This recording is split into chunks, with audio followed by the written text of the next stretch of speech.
मैं उदाहरण देता हूँ, नासा वैज्ञानिक संस्थान है, आर्थिक संस्थान है। भारत के संस्कृत के मर्मज्ञ विद्वान जब भारत में सम्मान नहीं प्राप्त कर पाते, नासा उनको अपनी ओर बुलाता है, आविष्कार उनका होता है, मुहर नासा लगाता है। मैं औरों की बात छोड़ दूं, मुझे सम्मान नहीं चाहिए, मुझे धन नहीं चाहिए, लेकिन वेदना की बात तो यही है कि कम से कम 4000 वर्ष पहले जो गणित का विज्ञान विश्व में लुप्त हो गया था, कहीं कहीं वेदादि शास्त्रों में केवल सूत्र मिलते हैं। ऐसे 10 ग्रंथ मेरे गणित पर प्रकाशित हैं, 3 कंप्यूटर में हैं, लेकिन भारत की दृष्टि में उसका महत्व इसलिए नहीं है क्योंकि मैं किसी राजनीतिक दल का नहीं।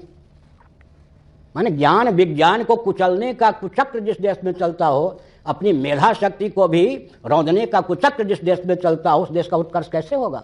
आपको सुनकर आश्चर्य होगा, मैं अपनी प्रशंसा नहीं करता, लेकिन ज्ञान विज्ञान का अनादर तो कष्ट देता है। ऑक्सफोर्ड यूनिवर्सिटी, कैम्ब्रिज यूनिवर्सिटी, उत्तर कोरिया, दक्षिण कोरिया के मूर्धन्य गणितज्ञ मेरे पास 2-2 बार आ चुके हैं।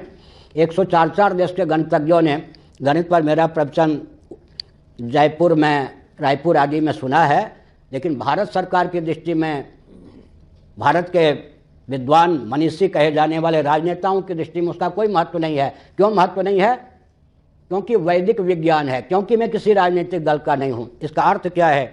भारत इस रॉकेट, कंप्यूटर, एटम, मोबाइल के युग में मैं डंके की चोट से कहता हूँ, सनातन वैदिक आर्य हिंदुओं के जो ज्ञान विज्ञान वेदादि शास्त्रों में सन्निहित है, उसका अंश भी अगर शिक्षा जगत में आ जाता है तो इस रॉकेट, कंप्यूटर, एटम, मोबाइल के युग में भी हमारा सिद्धांत सर्वोत्कृष्ट ही नहीं, एकमात्र उत्कृष्ट सिद्ध हो सकता है।